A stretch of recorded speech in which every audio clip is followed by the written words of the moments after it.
here at the 2011 PGA show at the Taylormade booth, and it's not really a booth, it's like its own wing of the show. And I've got my buddy Gary Gallager, and he is a product manager here with Taylormade. He's going to tell us about the new drivers, and they have this funky color, something about white. What is that? Yeah, it's got the new color, but I'll talk about the booth. We were joking earlier that it's not a booth, but it has its own zip code. Yeah, I get my mail here now. Yeah, it's pretty big. We really wanted to do something big because for us, what we've done is we're really known for being a metalwood company. We've taken our whole metalwood line and we've just flipped it over. New drivers, new fairways, and new hybrids.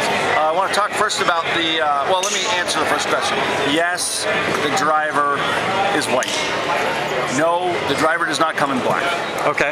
So a lot of people ask us, why'd you do white? And white was pretty interesting. First of all, besides it's cool and it's interesting and adds a little bit of excitement, there's a couple reasons that we have the white. One, really, the first one is when you look at the white top against the black face, it's a great contrast and it's really a great alignment feature.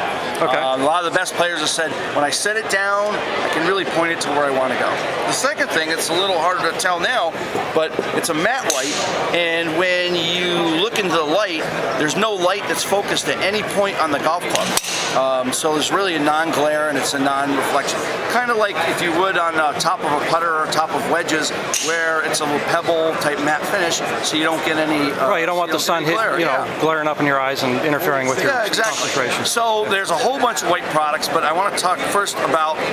It's kind of like every band's got a front man, and really the front man, the one that everyone's been kind of talking about for the last couple months, but finally seen it, is the new driver, the R11 driver. Right. It's our first fully adjustable, and when I mean fully adjustable, there's really three things that it does. The first thing is we will set the loft. It comes in two loft flexes, 9 and 10.5, but the 9 degree can go all the way from a 10 all the way to an 8 degree driver.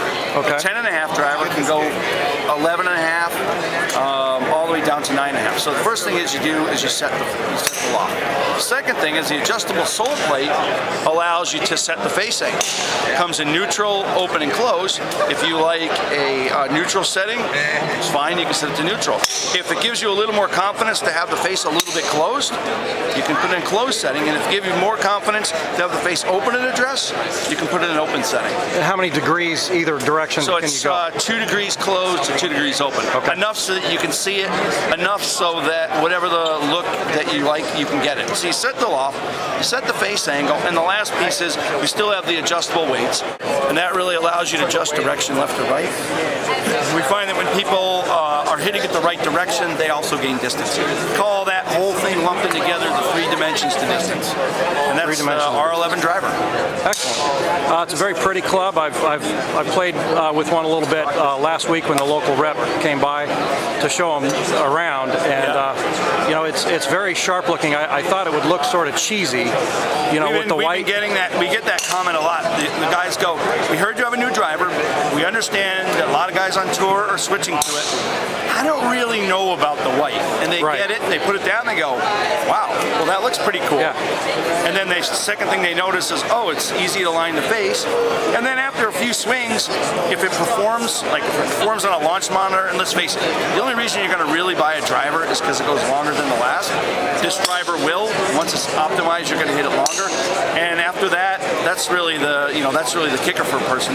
The white brought me in to try it, but really the performance of the driver is why I bought it. Well, and along with that, you're also fine-tuning your accuracy with all those adjustments. I mean, you've got to be able to find some position, some setting where it matches any person's swing. And it's funny, it's kind of a misnomer. People always say, well, you can give me one that I hit longer, but I won't hit it straighter, and we don't usually find that. We usually find that once you have the right adjustments for you, that you're longer and more accurate. We find that when the adjustments aren't right, you're more crooked and well, you're putting more side spin on it, and you lose a lot of distance that way. Yeah. All right, well, let's talk about the Burner now, which is the other new driver. Yeah, so that's interesting. You know, the R11 is getting all the press. That's the one that everyone's been talking about. And kind of the secret weapon for us is the second driver. There's not just one driver. The R11 is the adjustable driver, but then we have the Burner. We have the Burner Superfast 2.0. And it's another cool looking driver, and this is more of, we call this the grab and go driver. There's really no adjustments to it, but this driver is really built for speed. It's long, it's 46.5 inches. Oh, okay. It's very light. It's actually built as a whole system. It's a light head, it's a light shaft, and it's a light grip.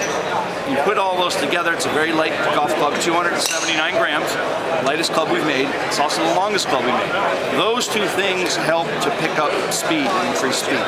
Yeah, the lighter it is, the easier it is to get club head speed. Exactly, yeah. Exactly. It's got an aerodynamic shape.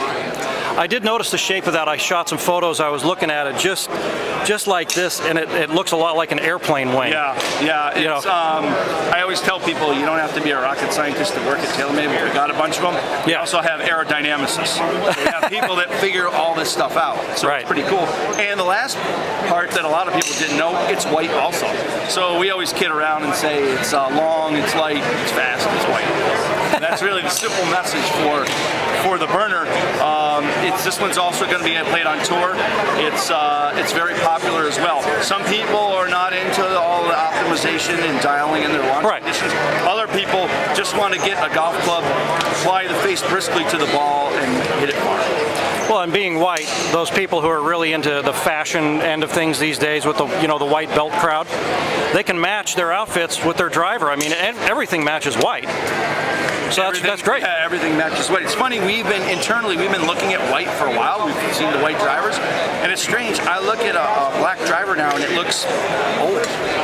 So it's old technology. Black is old technology. Yeah, people always say, well, are you gonna have this in black? I say, no, it's a new technology. If you want a black driver, you can have one of our old drivers. Yeah, which I'm sure is great anyway. Which is still a great driver. Right, sure. Well, hey, thanks, Gary. I appreciate your time with the drivers, and we'll take a look at some other clubs in a minute. Okay.